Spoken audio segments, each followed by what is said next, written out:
Imaginen esto, mayo de 1900. Colombia no es tanto un país, sino más bien una herida abierta. Justo en medio de la terrible Guerra de los Mil Días, dos ejércitos inmensos están a punto de enfrentarse en lo que se convertiría en la batalla más salvaje y sangrienta de toda su historia. Hoy vamos a analizar la batalla de Palo Negro, ese abismo donde una generación completa fue aniquilada en solo 15 días y 15 noches. Y para que nos hagamos una idea de la magnitud de todo esto, creo que lo mejor es empezar justo aquí, con las palabras de alguien que estuvo ahí, atrapado en ese infierno. Estamos rodeados de muerte, no sabemos si veremos el amanecer. Ojo, esta frase no es de un general, ni de un político, es de un soldado raso. Y creo que nada resume mejor el terror absoluto y la desesperanza que se vivía en esas colinas de Santander. Ok, ahora demos un paso atrás para ver el panorama completo. Estamos en mayo de 1900 y el país está hundido, literalmente, en una guerra civil catastrófica. La Guerra de los Mil Días ya no era una simple polémica política. No, se había transformado en una lucha por la supervivencia, por el alma misma de la nación. Fíjense en este mapa. Lo que llama la atención de inmediato es cómo resalta la región de Santander, ¿verdad? Y esto no es casualidad. Por su tradición de lucha y, claro, por su ubicación estratégica, pegada a Venezuela, Santander se volvió el escenario principal de la guerra. El choque entre liberales y conservadores convirtió a esta zona en el epicentro sangriento de todo el conflicto. A ver, para que quede bien claro, esto no era un conflicto menor. Para nada. Era una guerra total, absoluta, entre dos maneras completamente opuestas de ver el país.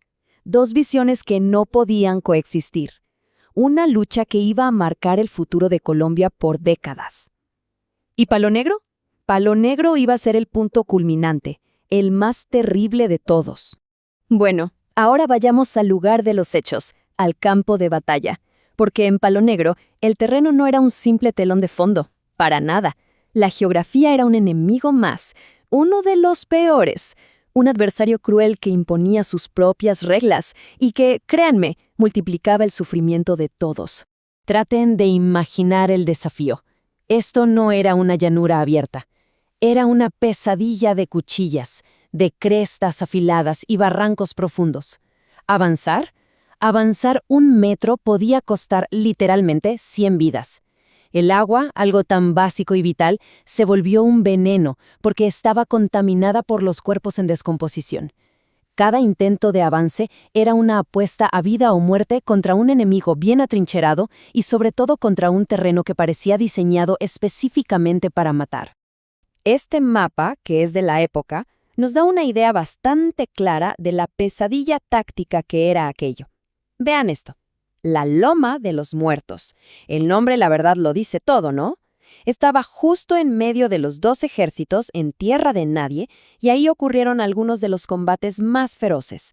Fue una auténtica carnicería, todo por ganar unos cuantos metros de lodo y sangre.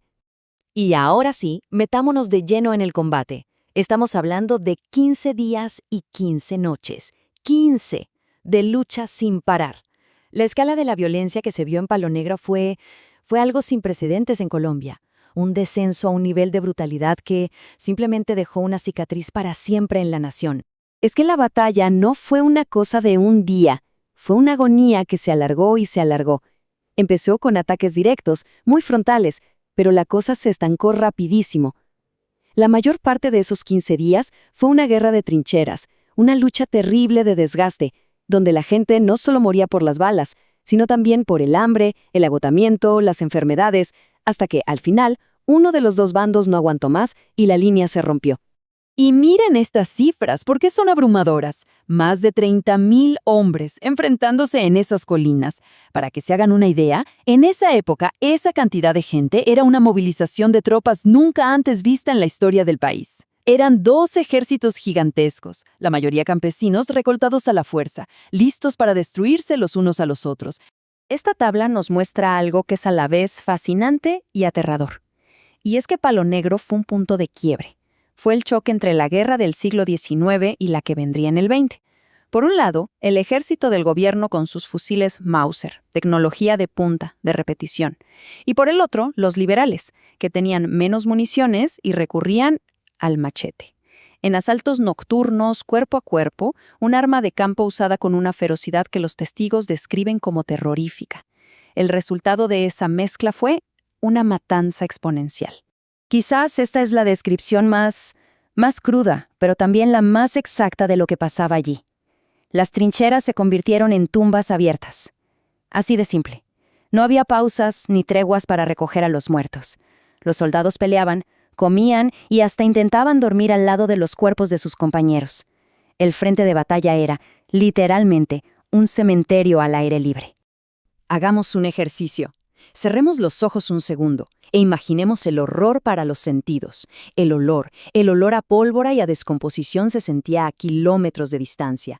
El agua de los riachuelos, la única que tenían para beber bajo ese sol terrible, bajaba roja de sangre.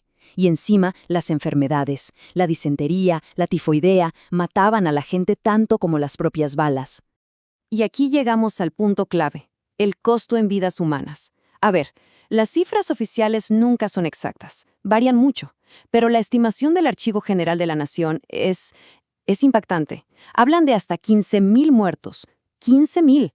Es una escala de masacre que el país jamás había visto antes, una que lo dejó básicamente de rodillas. Bueno, después de un costo tan brutal, la batalla por fin llegó a su fin. Pero que se acabaran los tiros no trajo ningún alivio. Al contrario, solo sirvió para confirmar la dimensión de la catástrofe y para dar inicio a todo lo que vendría después. Imagínense, después de 15 días de un ruido infernal, sin parar, el silencio que cayó el 26 de mayo tuvo que ser ensordecedor. Un silencio denso, pesado, lleno de los quejidos de los heridos y, claro, del olor a muerte. La batalla había terminado, sí, pero el horror real apenas estaba empezando a calar.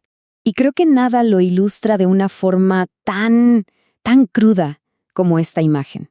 Es la postal más famosa y, sinceramente, la más espeluznante de la batalla. El osario de Palo Negro. Un año después, recogieron los restos que quedaban y los apilaron para crear este monumento macabro. No creo que exista un mejor testimonio del costo humano de esa guerra que esta pirámide de calaveras sin nombre. El resultado militar, pues, fue clarísimo, inequívoco. La victoria conservadora fue total y absoluta. El ejército liberal quedó hecho pedazos, y no solo por las balas, sino también por el hambre y las enfermedades.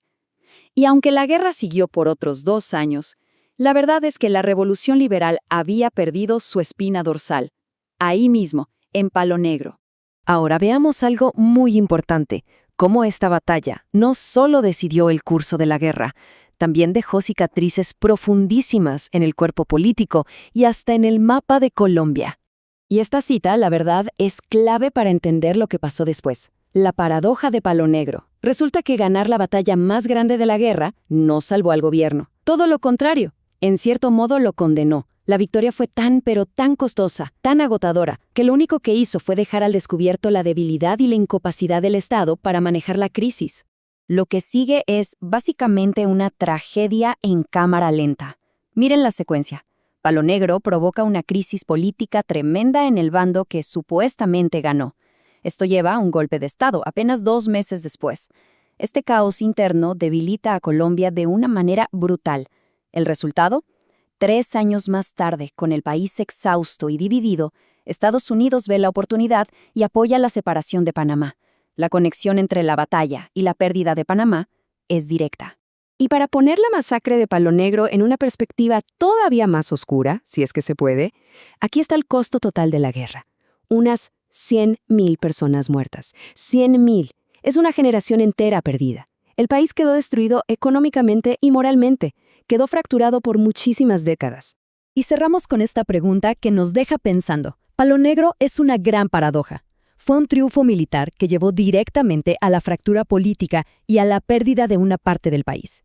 Nos recuerda que el fanatismo tiene un precio altísimo que siempre pagan los más humildes. Y nos enseña que a veces, incluso cuando se gana, una nación puede sufrir su derrota más profunda.